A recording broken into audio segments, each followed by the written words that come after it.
आज आपण सकारात्मक न्यूज चॅनलवर हरिभक्तपरायण नाना महाराज कदम यांचे कीर्तन ऐकणार आहोत। आपल्या तमाम गरीब गरजवंत मराठी बांधवांनी आणि मराठा समाजाने आज आरक्षणाचं हे आंदोलन आरक्षण मिळेपर्यंत हाती घेतलेलं आहे। जोपर्यंत आरक्षण मिळत नाही तोपर्यंत आम्ही मात्र आंदोलन करणार म्हणजे करणारच। मला असं वाटतं आपल्याच भागातील सास्ता पिंपळगावाने सुद्धा 109 दिवस आंदोलन केलं होतं। त्याचीच ही पुनरावृत्ती आहे आणि त्या ठिकाणी सुद्धा 109 दिवस सास्ता पिंपळगावला आरक्षणाचं आम्हाला वाटतं आंदोलन सुरू होतं। त्याही आंदोलनाला आम्ही आलो होतो आणि आंतरवलीमध्ये सुद्धा त्याच पद्धतीने एक आंदोलन सुरू आहे। खरं म्हणजे या आंतरवली गावाचं नाव आज देशाच्या कानाकोपऱ्यात गाजतंय। ते फक्त आणि फक्त आरक्षणामुळे गाजतंय। याच्या अगोदर आंतरवली होती नव्हती असं नाही, पण ज्या वेळेला या आंतरवली गावाने निष्काम निष्ठेने मराठा आरक्षणाचं काम हाती घेतलं आणि म्हणून आज तमाम महाराष्ट्रातला मराठा बांधव आज मराठा बंधू हा एकवटण्याचं काम या आंतरवलीने केलेलं आहे महाराज। म्हणून तुम्हाला सांगतो आज जेवढे बी महाराष्ट्रात मराठा समाजाचे लोक आहेत तेवढे बी लोक आज कोण्या पुढाऱ्याच्या मागे नाहीत। आज कोण्याच पुढाऱ्याला लोक मोजायला तयार नाहीत, कारण या पुढाऱ्याने इलेक्शन शिवाय आपल्याला मोजलेलं नाही। इलेक्शन आलं की आपल्या पाया पडते आणि निवडून गेली की आपल्याला लाथा हाणायला पुन्हा मोकळेत महाराज। आणि म्हणून बघा कोण्याच पुढाऱ्याने आजपर्यंत आरक्षणाचा मुद्दा उचलून धरला नाही। स्वर्गीय विनायकराव मेटे साहेब हे आरक्षणाचा मुद्दा विधानसभेत लावून धरायचे, पण त्यांच्यानंतर एकाही आमदाराने मला असं वाटतं अधिवेशनामध्ये मराठा समाजाच्या आरक्षणाबद्दल बोललेलं पाहायला मिळालं नाही। का पाहायला मिळालं नाही? अहो महाराष्ट्रात काय मराठा आमदार कमी आहेत का? सगळ्यात जास्त मराठा समाजाचे आमदार आहेत, पण मला वाटतं कोण्याच आमदारांनी आरक्षणाबद्दल असा शब्द सुद्धा काढला नाही। पण ज्या वेळेला आमच्या जारंगे पाटलांनी आरक्षणाचा मुद्दा हाती घेतला, खरं म्हणजे तुम्हाला सांगतो कोणतंही काम असू द्या, तुम्ही जर निष्ठेने ते काम करायला लागले ना मग मात्र निष्ठेला नाना फळच आहे। जारंगे पाटलांनी आरक्षणाचं काम हे निष्ठेने हातात घेतलेलं आहे, निरपेक्षतेने घेतलेलं आहे। परमार्थ असो अथवा प्रपंच असो, तुम्ही जर निरपेक्षतेने जर ते काम हाती घेतलं तर मला असं वाटतं परमार्थात जसं निरपेक्षता हेच नाशिक सांगितलंय, निरपेक्षतेला फळ सांगितलंय, तसं जारंगे पाटलांच्या या आंदोलनाच्या निरपेक्ष भावनेला आज महाराष्ट्राने पाठिंबा दिलाय। आज महाराष्ट्र जारंगे पाटलांवरती फुलाची उधळण करतोय, पाठिंबा देतोय। ते काय येण्यात म्हणून थोडंच देत आहे, अजिबात नाही। अरे मी अनेक तुम्ही लोकांनी पाहिलं असेल जारंगे पाटलांना इथं भेटायला लोक येत होते, त्यावेळेला ते खोलीतून इकडून तिकडून जाऊन आहे काय बोलायचं इथं बोला, ही निरपेक्षता आहे। एखाद्या आंदोलकांना जर तुम्ही म्हणले असते ना तुला आमदारकी देतो, हे आंदोलन बंद कर, महागात बंद केलं असतं महाराज।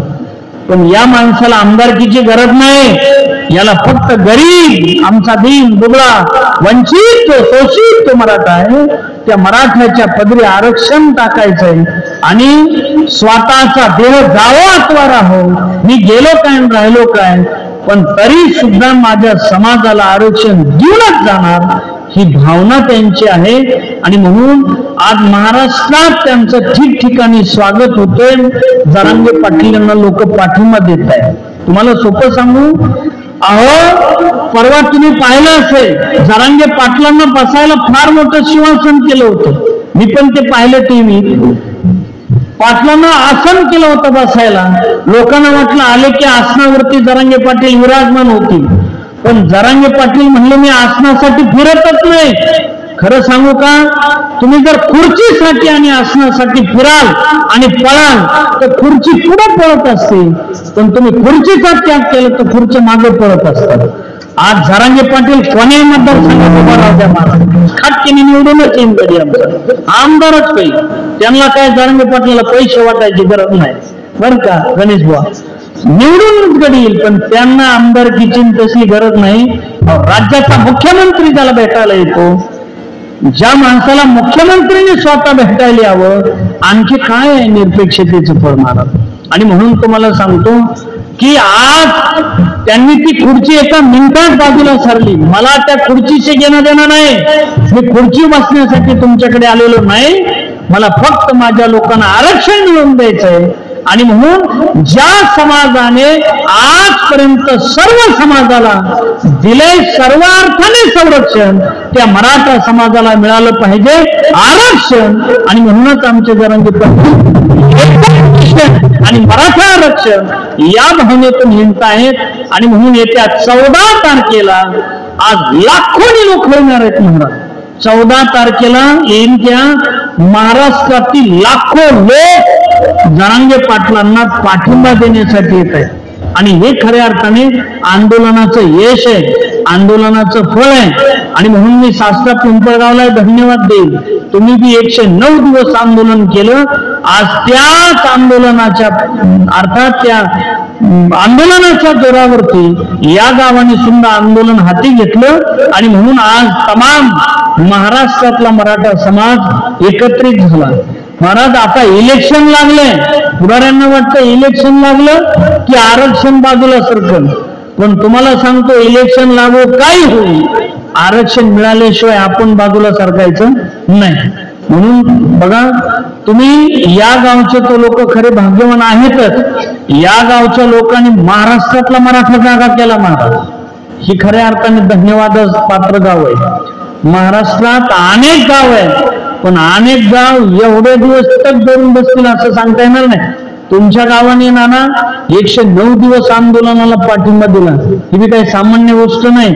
आणि म्हणून आज या गावाने या परिसराने खऱ्या अर्थाने महाराष्ट्रात आरक्षणाचा जो अण्णासाहेब पाटलांचा विचार असेल, जो विनायकराव मेटे साहेबांचा विचार असेल, तोच विचार आज निरपेक्ष भावनेने आमचे आदरणीय मनोजराव जरांगे पाटील ते पुढे घेऊन जात आहेत.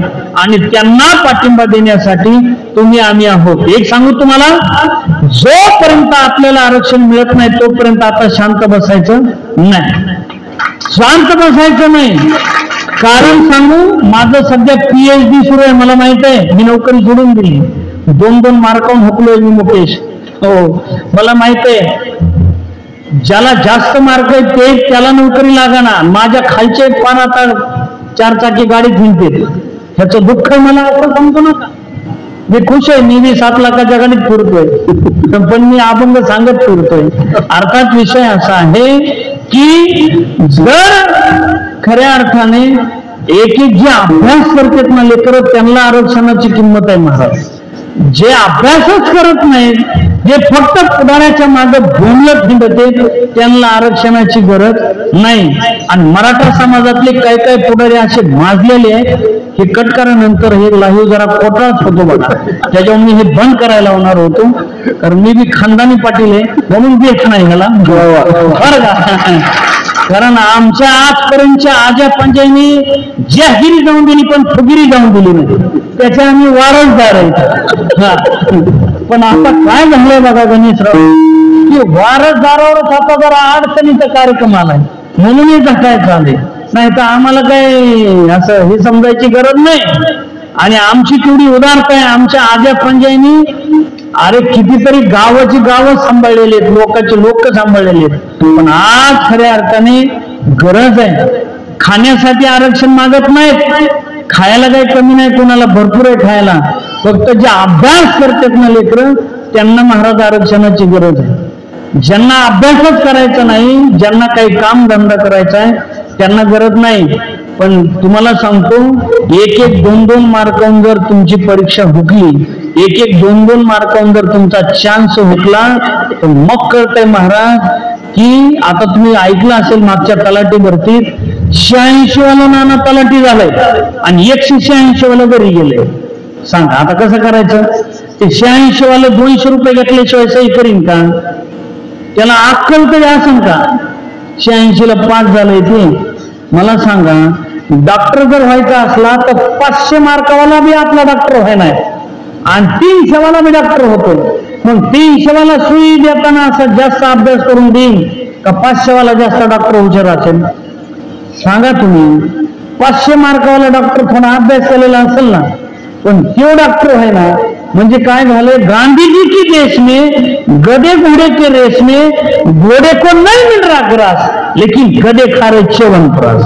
तुम्हाला सोपं सांगतो, सध्याचा काळ असा झालाय नाना, गध चरत आहे आणि खरं मरत आहे. इतकं वाईट काळ आलाय महाराज. हो, आणि म्हणून या आंतरवलीला खरं म्हणजे धन्यवाद आहे माता माऊल्यांनो. मला वाटलं दुपारच्या वेळेत तुम्ही येतात का नाही म्हणून मी बी असा यायचं का नाही म्हणत होतो, पण म्हणलं तसं नाही. जर हे गाव जर 40 दिवस देत असेल तर आपण 1 दिवस या गावाला द्यायला काही हरकत नाही. म्हणून खरं म्हणजे या गावाला 40 दिवसाचा कीर्तन उत्सव ठेवायचा असता गणेश महाराज तुमच्या मार्गदर्शनाने, तर किती कोटेशन लागलं असतं? उगा अंदाज काढा. 40 दिवसाचं कोटेशन किती गेलं असतं? हे कटकरा पुन्हा दाखवू नका, हानते मला लोक पुन्हा का. किती कोटेशन गेलं असतं महाराज. पण हे फक्त मनोज जरांगे पाटलांमुळं 0 बजेट मध्ये 40 दिवस आहे महाराज. हे तुम्ही डोक्यात ठेवा. एका मनोज जरांगे पाटील काय करू शकतात याचं उदाहरण आहे महाराज. हे आज कीर्तनकाराला महाराष्ट्रातून गणेश महाराजाला, गिरी महाराजाला, या गावाला महाराज लोकांचे फोन असते, आमची तारीख ठेवा, आमची तारीख ठेवा. एरवी आपल्याला म्हणावं लागतं तारीख द्या महाराज, तारीख द्या. होय गणेश महाराज, तारीख द्या. पण तसं नाही. आज आंतरवलीला महाराज लोकांचे फोन असते, आम्हाला बोलवा. गावकरी म्हणत असते नाही आता पुढच्या वेळेला बघू, असं चालू असं महाराज. आणि म्हणून मी आमच्या गणेश महाराजाला धन्यवाद देईन महाराज. नाना आपल्याला धन्यवाद देईल. 40 दिवस शिदुरा कीर्तनाचे सांभाळणं मी काही सोपे नाही. तुम्ही बी कीर्तनातले मनोजराव जरांगेच आहेत आमचे, बरं का. कारण हिकडचे मनोजरावच येत नाही, तिकडं ते खिंड लढवायले. तिकडं गावातलं भजनी मंडळ आहे, आपल्या गिरी महाराज आहेत, गणेश महाराज आहेत. कारण हे महत्वाचं आहे. कारण इथं जर नियोजन करणारे कुणी नसतील तर कीर्तनकार येऊनही उपयोग नाही महाराज. आणि म्हणून तुम्हाला सांगतो, खूप मोठी आनंदाची गोष्ट आहे. आता आरक्षण असं टप्प्यात आलंय महाराज. फक्त आपल्या लोकांना काही दम निघत नाही, असा दम निघत नाही बघा. हो, काम इतकं करते काही करते. वीर जर खांदायला लागलो आपण, कितका खाणार माणूस, इतका खाणार, 60-65 फुटापर्यंत जाणार, पण पाणीच लागाना म्हणून सोडून देणार. अहो तिथंच आहे पुन्हा 2-3 फुटावरच पाणी, पण दमत निघत नाही महाराज. बघा तुम्ही, खांदीत 60 फुटापर्यंत गेला, पाणी लागाना, द्या सोडून. पण एखादा माणूस म्हणतो अरे काय सोडून देतो, जरा दम, थोडस खांदून बघा, अजून पाळखांना निघन.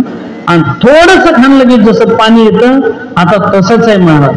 पुढाऱ्याला सुद्धा झोप येणार. हो, पुढारी सुद्धा आता बेजार आहेत. 14 तारखेला काय करावं काय नाही, द्यावा का नाही द्यावा याच्यासाठी बेजार आहेत. बरं, काय पुढारी म्हणते आम्ही ओबीसीचे नेते.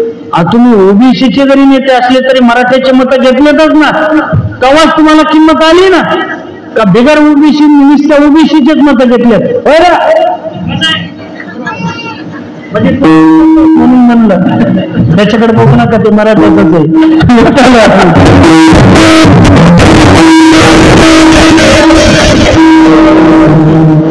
लोक लागले तुझ्याकडे बघायला सगळे, कसं काय आणलं म्हणलं असतील. हो बर का. आणि म्हणून परवा एक नाशिकचा पुढारी नाही का ओरडाला, ते त्या पुढाऱ्यांनी मराठीचे मत घेतलेच असतील ना, आहे की नाही. अशी बात नाही महाराज. कोणताही नेता असू द्या, त्यांनी महाराष्ट्रात सगळ्यात जास्त संख्येने लोक कोणाचे आहेत, मराठा समाजाचे आहेत महाराज. हो, आणि म्हणून तुम्हाला सांगतो, आता फक्त काय एक मूठ आवडलेली ती महाराष्ट्रातल्या लोकांनी आता मात्र मूठ विस्कटून देऊ नये महाराज.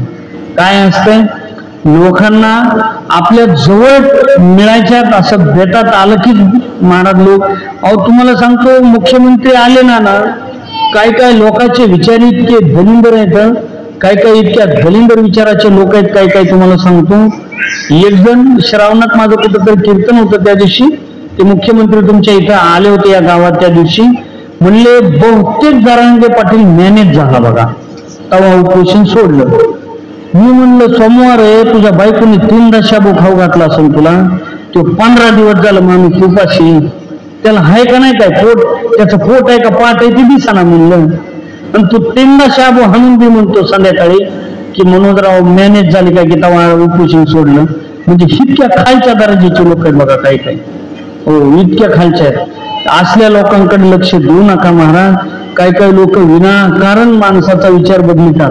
आणि लोकांचं कसं आहे, 400 वर्षापूर्वी नाना तुकाराम महाराजांनी सांगितलं, लटिकेचे रुचे आणि साच कोणाही न पचे. म्हणजे खोटं माणसाला इतकं लवकर पटतं, इतकं लवकर पटतं, पण खरं पटवायला वेळ लागतो महाराज. तोपर्यंत खोटं अख्खं गावभर फिरून येतं.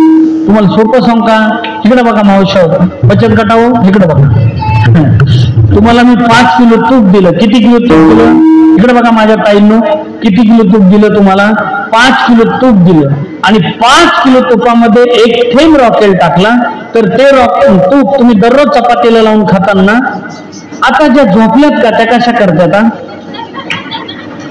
ज्या जागेत त्या म्हणतात नाही, काय करणार तुम्ही मग सांगा सांगा, फेकून देणार. मला खरं सांगा, मी त्यांना बोललो म्हणजे तुम्हालाही बोलतो, 5 किलो तूप आहे, किती लिटर रॉकेल नसेल, बोला बोला बोला, झालं आपलं कीर्तन 10 मिनिटात थांबणार आहे, सांगा 5 किलो तूप आहे, किती लिटर रॉकेल नसवलं. लिटर कशाला विष्णुपंत, किती रॉकेल लागलो, 1 थेंब रॉकेलने किती लिटर म्हणजे किती किलो तूप नाशवलं, 5 किलो तूप नाशवलं महाराज. 5 किलो तूप एका मिनिटात खराब झालं महाराज. इतका वाईट विचार प्रभावी असतो महाराज. तुम्हाला सांगू का, चांगल्या माणसाला महाराज त्रासच आहे इथून तिथून महाराज, इथून तिथून त्रास आहे.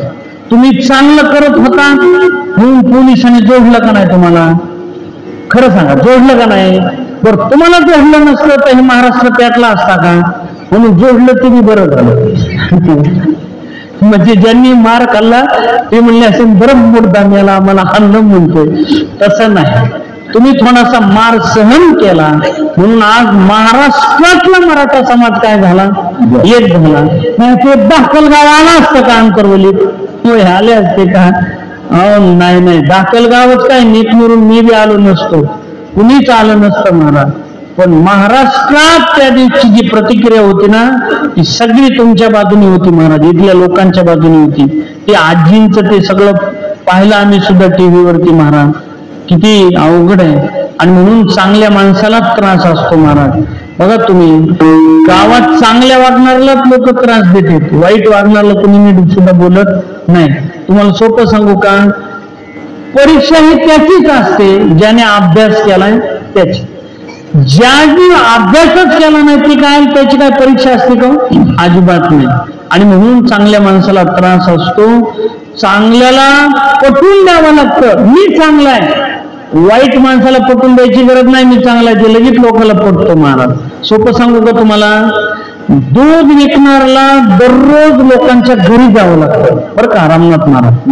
दूध विकणाऱ्याला लोकांच्या दररोज घरी जावं लागतं, आणि दारू विकणाऱ्याला बोला बोला बोला बोला दारू विकणाऱ्याला घरी जावं लागतं का लोकांच्या, नाही नाही नाही नाही, ते हागंदारीचं येतात दुकान असल्या लोक तिकडं सकाळी सकाळी त्याला उठवायला गेल्याशिवाय रत नाही. एक जण दारू दुकानदाराला नाना फोन करायचा, लवकर ये, ते मला गपना आताशी 3 वाजल्या, जरा 6 वाजून मग येतो दुकान उघडा. पुन्हा फोन लावला, अरे ये ना लवकर, ते मला दमना 3:30 वाजल्यात, पुन्हा फोन लावला, ये ना लवकर, 5 वाजल्यात ये ना लवकर, ते मला दमना बाबा जरा उजरू दे ना मग येतो ना, ते मला उजरायचं मरुदी, रात्री मला इथं दुकानात कुलूप लावून गेला, मध्येच अडकलेलो चढा येलो होतं. इतक्या अवघड आहेत महाराज, काही काही फार विचित्र आहे. तुम्हाला आणखी सोपं सांगू का, बघा चांगल्या माणसाला नेहमी त्रास असतो महाराज. चांगल्याला नेहमी त्रास असतो, वाईट माणसाला त्रास नसतो महाराज. बघा, म्हणून तुम्ही चांगलं वागा, लोक तुम्हाला नावं ठेवल्याशिवाय राहणार नाही. तुम्ही वाईट वागा, लोक तुमचा विचारही करणार नाही, लोक तुमच्याकडे बघणार सुद्धा नाही. तुम्ही जर चांगलं केलं नसतं अंतरवलीने, तर महाराष्ट्रातल्या लोकांनी या गावाकडे बघितलं असतं का?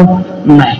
म्हणून एक चांगला विचार देण्याचं काम या अंतरवलीने केलेलं आहे.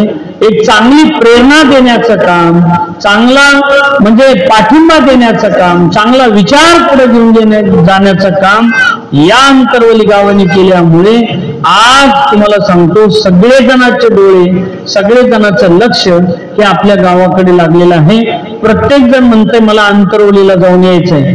आणि सांगू का नाना, महाराष्ट्रातले सगळे महाराज लोक तेव्हा चित्र वळाले जेव्हा श्री क्षेत्र नारायणगडाचे महंत शिवाजी बाबा आणि गुरुवारे लक्ष्मण महाराज मेंगडे बाबा, आमचे बंकट स्वामी संस्थान मठाधिपती, हे दोन महात्मे ज्यावेळेला अंतरवलीला आले, तिथून पुढे सगळे आले गणेश महाराज.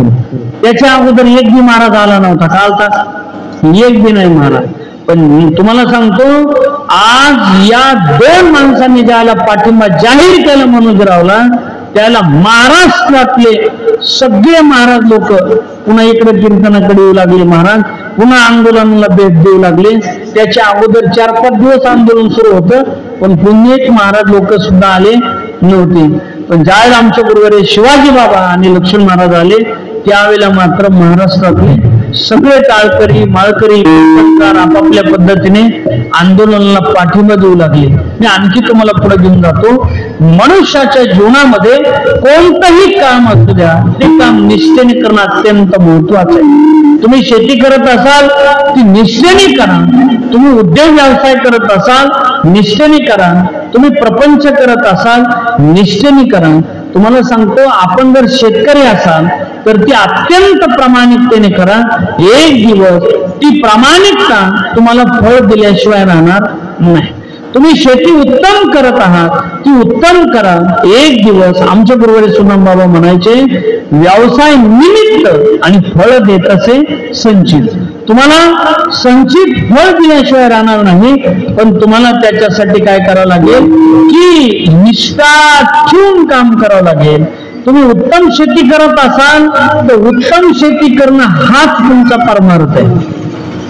तुम्ही उत्तम शेती करा, हाच तुमचा परमार्थ आहे. तुम्ही जर चांगली शेती केली तर पंढरीचा पांडुरंग तुमची शेती बघायला आल्याशिवाय राहणार नाही. तुम्हाला सोपं सांगू का, सावता महाराज पंढरपूरला गेले नाहीत, पंढरपूरचा देव त्यांच्या आरणला गेल्याशिवाय राहिला नाही. म्हणून बघा, तुम्ही कोणतंही काम असू द्या, तुम्ही जर प्रामाणिकपणाने करत असाल तर एक दिवस जगाच्या मालकाला सुद्धा तुमच्या पुढे झुकावं लागतं म्हणजे लागतं. आज प्रामाणिकपणाने जसं आरक्षणाचं काम मनोजराव करत आहेत, म्हणून महाराष्ट्राच्या मंत्रिमंडळाला मुख्यमंत्र्याला झुकावं लागलं, तसं तुम्ही जर प्रामाणिकपणाने सेवा करत असाल तर एक दिवस पंढरीचा पांडुरंग तुमच्याकडे आल्याशिवाय राहणार नाही. आपल्या सगळ्यांना माहित आहे, कांदा मुळा भाजी अवघी विठाबाई माझी, लसूण मिरची कोथिंबिरी मोठनाडा विहीर गोरी अवघी व्यापिली पंढरी. तुम्ही प्रामाणिकपणाने सावता महाराजांनी शेती केली, पंढरपूरचा देव महाराजांना भेटायला आरणला आला. सोपं सांगू का, तुम्ही कोणतेही काम असू द्या, तुम्ही जर डॉक्टर असाल तर इतकं मन लावून पेशंटला तपासा, इतकं मन लावून तपासा, पेशंटचं राहिलं नाही पाहिजे आणि डॉक्टरचा बंगला चढला पाहिजे असं तपासा का? अजिबात नाही. पेशंटचं दुखणं आल्या पाहणार. तसं महाराज म्हणतात, जसं हिरा ठेवी काय रवी, हिरा जर असेल असं म्हणतात, एरवी हिरा फुटत नाही. किती मारा त्याच्यावरती, हिरा फुटत नाही. आता जे मिनिटाला फुटतात ते काही हिरे आहेत का? कळलं का तुम्हाला माझं बोलणं? आता फुटत आहे बघा, आता सुरू होईल जिल्हा परिषद, आता ग्रामपंचायत सुरू झाली. सध्या मिनिटाला फुटत आहेत ते काय हिरे आहेत का? अजिबात नाही. जे फुटतच नाहीत त्यांना हिरे म्हणायचं. आता महाराष्ट्रात एकमेव हिरा आहे सध्या, ते म्हणजे मनोजराव जरांगे पाटील. एकच हिरा आहे सध्या माझ्या दृष्टीने, तर एकच हिरा आहे मनोजराव जरांगे पाटील. हिरा बिरा आता दुसरा कोणीच नाही. मला तुम्हाला जर हिरा बघायचा असेल जगातल्या लोकांनी आता फक्त हिरा शोधण्यासाठी मनोजराव जरांगेंना शोधावं महाराज. निष्ठावान हिरा एकच आहे महाराज सध्या. हो, नाही तर आता हित आरक्षणासाठी निष्ठेने काम करणारा माणूस सापडणार नाही महाराज. आणि म्हणून तुम्हाला सांगतो बघा, किती बी महाराज, आता काय मनोजरावला सुद्धा महाराज काय कमी भीती असेल काय?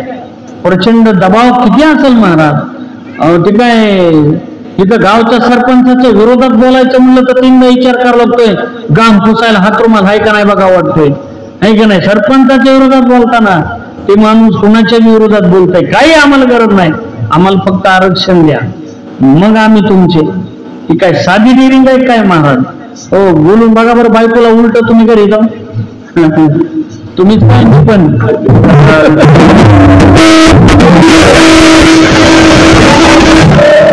म्हणजे माझं सांगितलं की तुम्हाला गुदगुले झाले होतं. काय कसं काय घेऊन हिमालयातली साधूच आहे तुझं.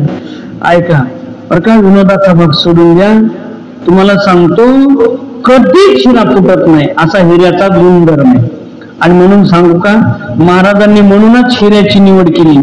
पण सांगू का, असा कधी न फुटणारा हिरा. महाराज काय म्हणते की एरवी, अरे तुम्ही हिरा जर बघायचा असेल, हिऱ्याची परीक्षा घ्यायची ना, तुम्ही सोनाराच्या दुकानात जाऊ नका, तुम्ही लोहाराच्या दुकानात जा. का? त्याच्याकडे घन असतो आणि त्याच्याकडे आयरन सुद्धा असते. म्हणून महाराज म्हणले तुम्ही काय करा, तो हिरा त्या आयरनीवरती ठेवा. तुम्हाला परीक्षा घ्यायची ना, तर तुम्ही तो हिरा त्या आयरनीवरती ठेवा आणि वरून घनाने मारा. हिऱ्याची ताकद अशी असती, एक तर हिरा किती जरी त्रास झाला तरी संत आपल्या जे ध्येय आहे ठरलेले त्याच्यापासून बाजूला जात नसतात. आणि म्हणून आपल्या या गावामध्ये हे आरक्षणाचं जे ध्येय आहे ते गाठल्याशिवाय तुम्ही आणि मी आता बाजूला सरकायचं नाही. ही फुणगाट मनाशी बांधून हा ध्येय गाठण्यासाठी आपण सगळेजण या ठिकाणी उपस्थित आहोत. मोठ्या संख्येने आपण सगळे धंद्याचे खरं म्हणजे दिवस आहेत, तरी सुद्धा अत्यंत प्रेमाने आपण सगळे सहभागी होत आहात. म्हणून आपलं सगळ्यांचं मनपूर्वक कोटी कोटी अभिनंदन आणि धन्यवाद देतो. या अंतरवलीतल्या सगळ्या माता मावल्यांना, सगळ्या भावांना, सगळ्या बहिणींना खरं म्हणजे प्रचंड धन्यवाद आहेत की तुमच्या या गावाने महाराष्ट्रातला सगळा मराठा समाज जागा केलाय. महाराज, आपले लोक दगडी कोळशासारखे येतात. दगडी कोळसा म्हणजे कसा माहिती का? दगडी कोळसा नाना एक तर पेटत नाही आणि पेटला तर लवकर विजत नाही. आता पेटलाय, तुम्ही पेटविलाय महाराज. आंतरवितील लोकांनी काय केलंय, मराठा समाज पेटविलाय. आता महाराष्ट्रात मनोजराव त्या समाजाला विजून देणार नाहीत याची गॅरंटी आणि खात्री आम्हा सगळ्यांना आहे. आणि म्हणून देवाकडे, आई जगदंबेकडे एकच मागणी मागूया, हे जगदंबे माते, आमच्या मनोजरावांना दीर्घ आयुष्य दे, आरोग्य दे आणि त्यांना हे आरक्षणाचा लढा जिंकेपर्यंत त्यांना तू शक्ती दे, तू बुद्धी दे, तू तेज दे, तुला काय द्यायचं आहे ते सर्व दे. पण त्यांनी जे हाती घेतलेलं काम आहे ते यशस्वीपणे पूर्ण होऊ दे, एवढीच अपेक्षा आणि विनंती परमात्म्याकडे आपण करूया. आणि याच ठिकाणी आजची कीर्तनाची सेवा आपण थांबूया. माझ्या